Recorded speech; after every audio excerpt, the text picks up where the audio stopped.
മിക്കവാറും ഈ Nutella brownie ഉണ്ടാക്കണമെന്ന് വിചാരിക്കാറുണ്ട്, പക്ഷേ എങ്കിൽ പലപ്പോഴും നടക്കാറില്ല. അപ്പോൾ അങ്ങനെ നമുക്കിന്നൊരു ഓർഡർ വന്നു. അപ്പോൾ ഞാൻ വിചാരിച്ചു അതിലെന്നാൽ ഒരെണ്ണം നമുക്കൂടെ ചെയ്യാമെന്ന്.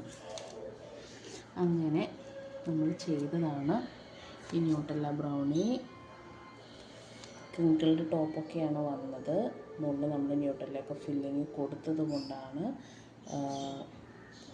ഇങ്ങനെ. എന്നിട്ട് മുകളിലൊരു കവറിങ് നമ്മൾ ന്യൂട്ടെല്ലയുടെ ഇത് കൊടുത്തു.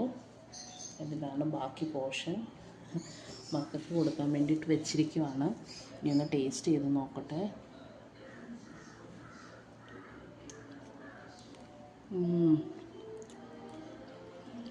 പൊളി സാധനമാണ് കേട്ടോ.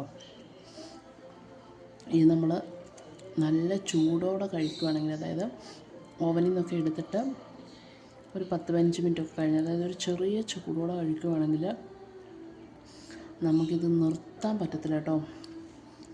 അതുപോലെ ടേസ്റ്റാണ്, സൂപ്പറാണ്. അപ്പോൾ ഓക്കെ, ബൈ.